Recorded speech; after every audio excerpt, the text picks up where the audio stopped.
April 1945. In the final days of World War II, Adolf Hitler, Germany's supreme leader, was in his darkest hour.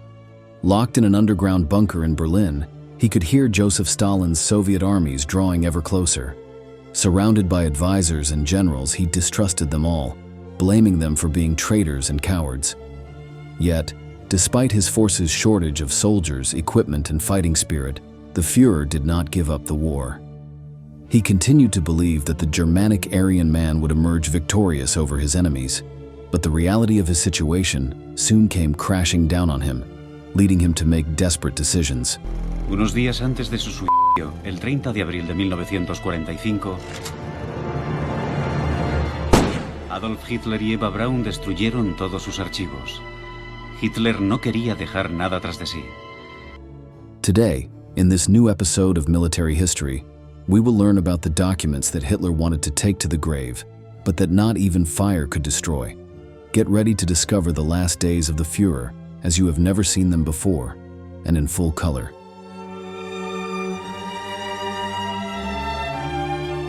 By December 1944, the fate of the Third Reich seemed sealed. The Second World War, which had come to encompass most of the countries of Europe, was now being fought almost exclusively within German territory. The Nazis were completely surrounded by their enemies. The Soviet Red Army was advancing from the east, leaving a path full of destroyed divisions and dead Germans in its wake. On the Western Front, the Allies were destroying the few defenders who were still standing. The casualties in men were incalculable, ammunition was scarce, and German morale was at rock bottom. Despite the Führer's explicit orders to fight to the death, more and more German soldiers were surrendering their weapons to their rivals. Adolf Hitler and his most fanatical advisors were still confident that they could achieve victory. If the mighty Nazi regime fell to its inferior enemies, it would not only be destroyed. The ideological apparatus they had built up over the years would also collapse. Hitler was not prepared to let this happen and would defend his ideals to the last man. La pénurie de soldats dont l'armée allemande souffrait ne permit d'engager que 30 divisions, et encore en faisant appel aux toutes dernières réserves. Des divisions entières composées de vétérans et de jeunes recrues furent formées. Si la situation n'avait pas été aussi désespérée, ces hommes auraient été réformés du service actif. Mais c'était la chance ultime pour Hitler de sauver quelque chose de ces années de combat, et il n'avait d'autre choix que de tout risquer.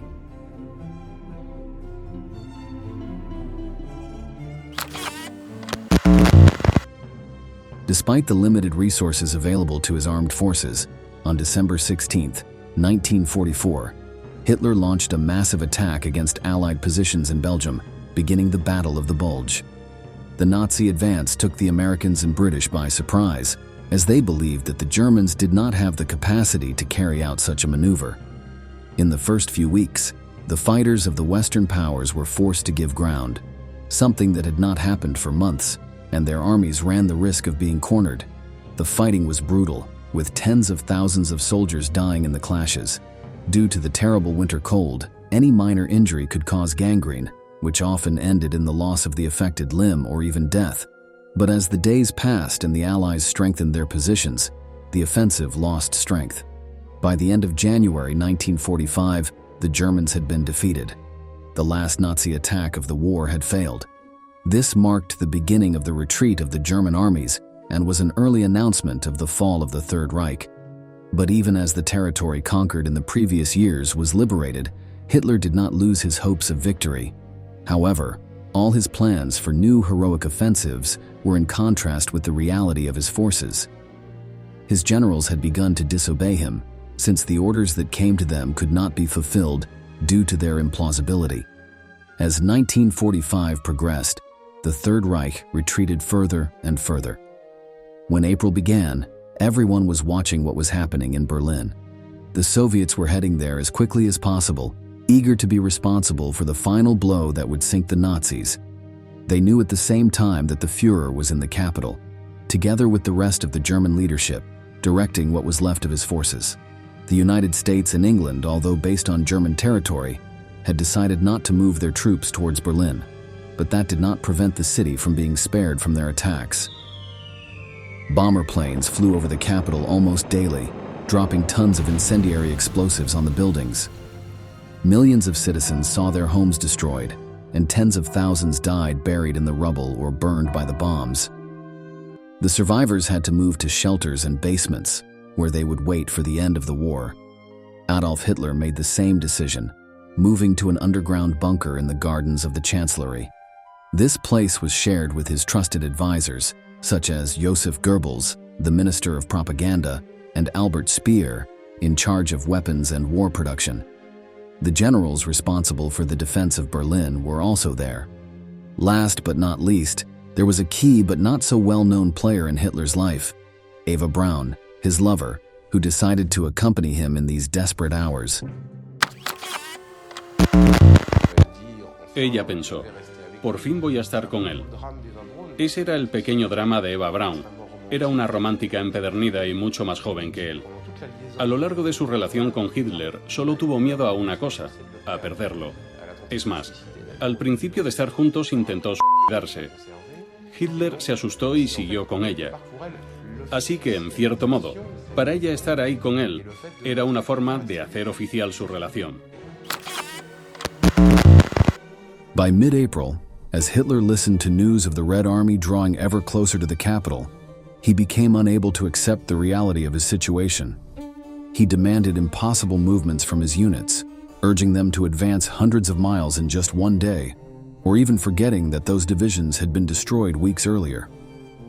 Many witnesses testified that he was often seen in fits of rage, followed by deep anguish. He seemed to have aged suddenly, looking older than he really was, and some suspect that he suffered from Parkinson's disease. His left arm would not stop shaking, and the Führer was often forced to hold it with his right hand. Despite this, some letters that survived attempts to destroy them were discovered inside the bunker after the war, and show that there were still glimmers of hope lost amidst the desolation. Hitler was still confident that his generals would be able to defy reality and hold back the Soviet advance, and that the people of Berlin would defend their precious Reich tooth and nail. But on April 20th, his birthday, citizens in the capital were awakened by a sound they would never forget. Sirens throughout the city warned of a new attack in progress, but this time it was not from enemy planes, but from short-range artillery. The Red Army was at the gates of Berlin. Many generals urged him to flee the city, but Hitler flatly refused. He thought that if he escaped, the last reserves of German morale would collapse. On the outside, he tried to appear calm and normal, but on the inside, he was in as much danger of collapsing as the regime he had managed to build. As Soviet troops surrounded Berlin, the Führer received a delegation of Hitler youth in the gardens of the Chancellery, who greeted him on his birthday. The members of this organization, some as young as 14, formed one of the only remaining Nazi divisions in the defense of Berlin. Eran niños a los que iban a mandar a la primera línea del frente para morir defendiendo Berlín. Quería honrarlos y recompensar a los más valientes. El brazo izquierdo de Hitler no paraba de temblar. Estrechó la mano de todos y cada uno de ellos y dio golpecitos en la mejilla a los más jóvenes.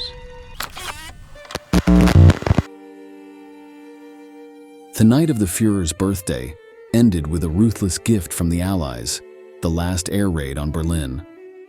The next day, the Soviets began to approach the city's suburbs, facing the first line of German defense.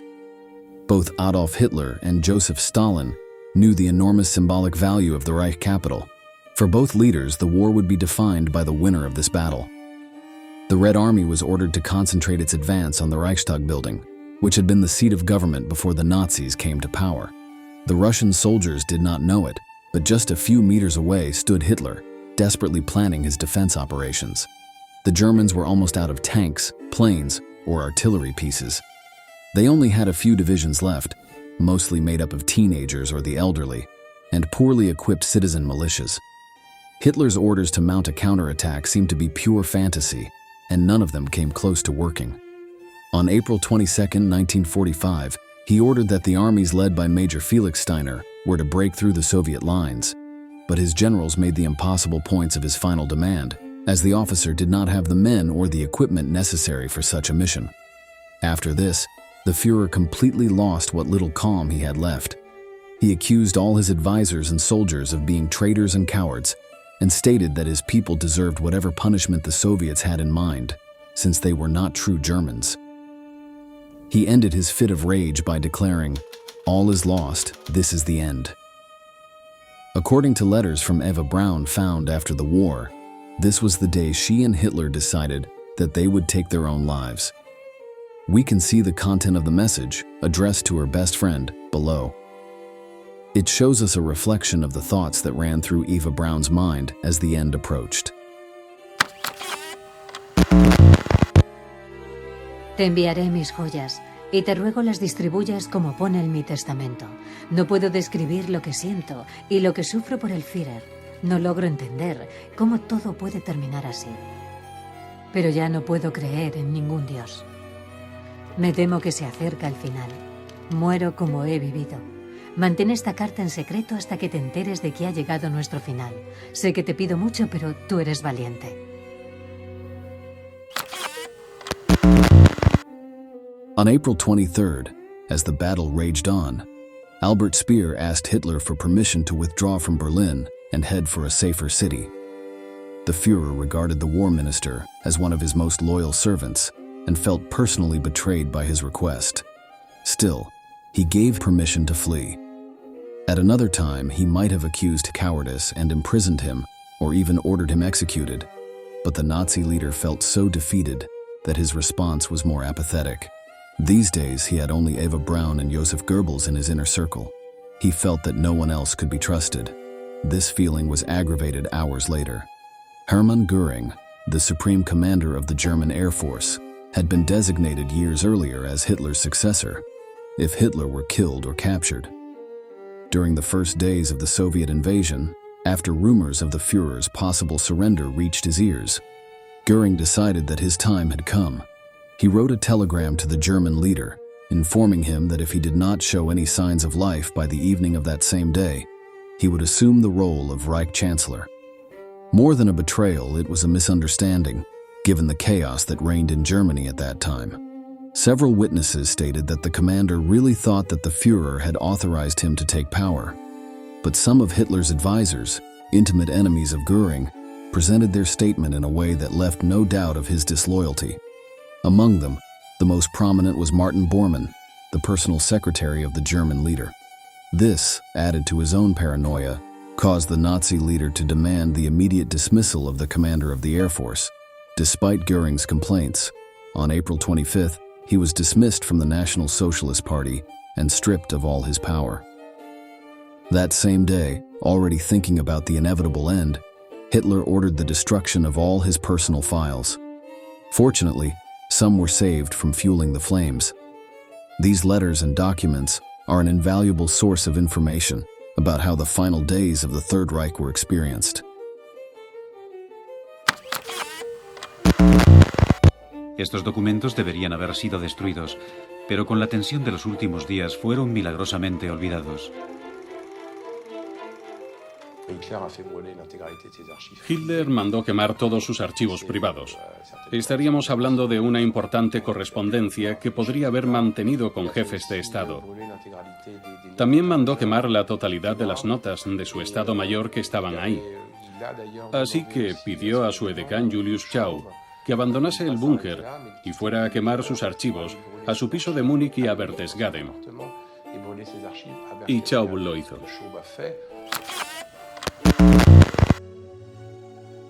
Meanwhile, the Soviets tightened their siege around Berlin. Not only were ammunition and fighters in short supply, but so was food and water. The remaining citizens resorted to desperate measures, eating their pets and horses that fell dead in the fighting. Some could not bear these terrible conditions and resorted to suicide, but civilians were not the only ones. The most fanatical soldiers also preferred to take their own lives rather than surrender. At the same time, there were generals who chose a shot to the temple or to blow themselves up with grenades rather than having to explain to the Führer that they could not carry out his orders. As tensions mounted, Hitler continued to face betrayal from his comrades.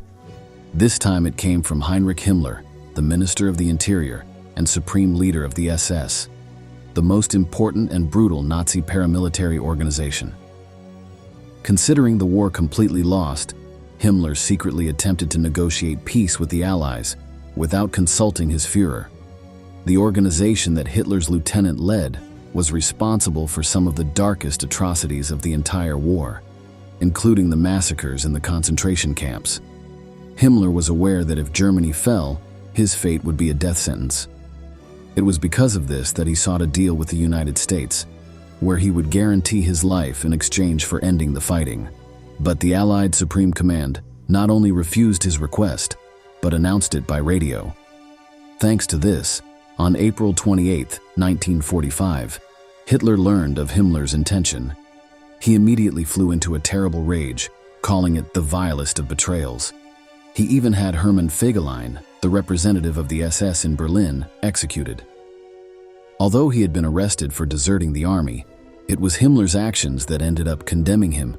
Even being married to Eva Braun's sister did not save him from Hitler's wrath. The events of that day ended up shattering the last shreds of hope that still remained in the Führer.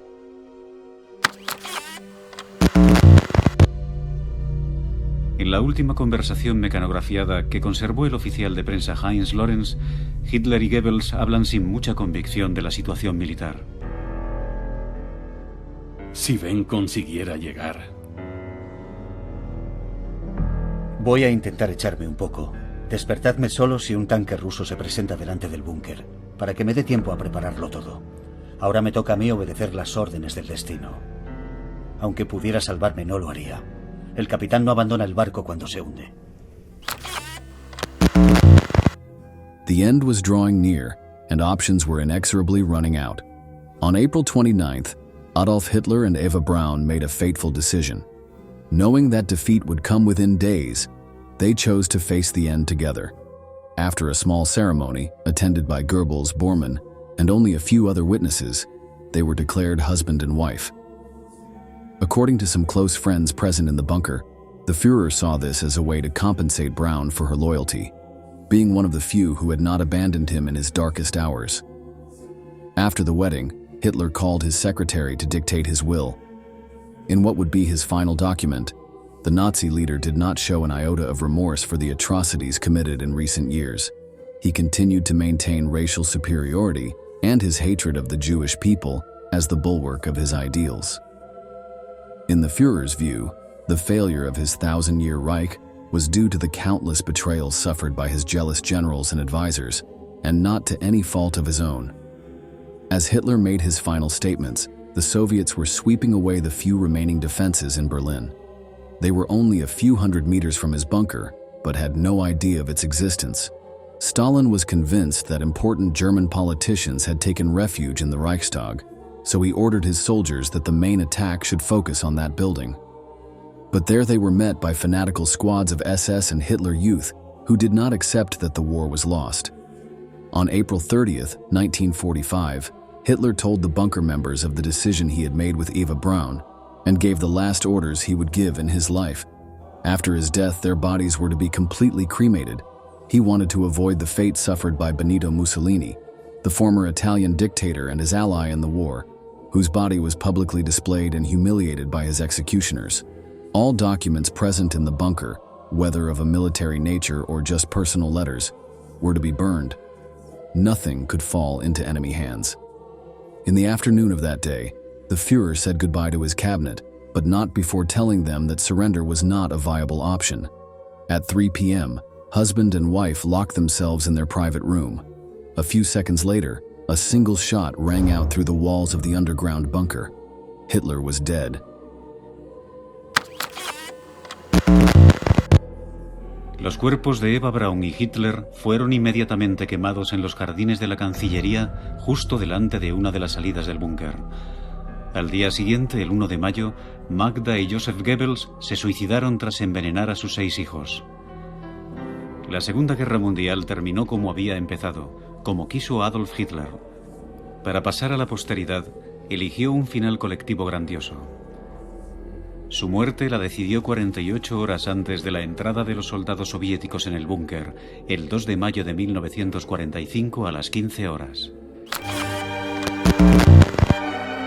With the most die-hard Nazi fanatics dead, the remaining generals knew how pointless it would be to continue fighting.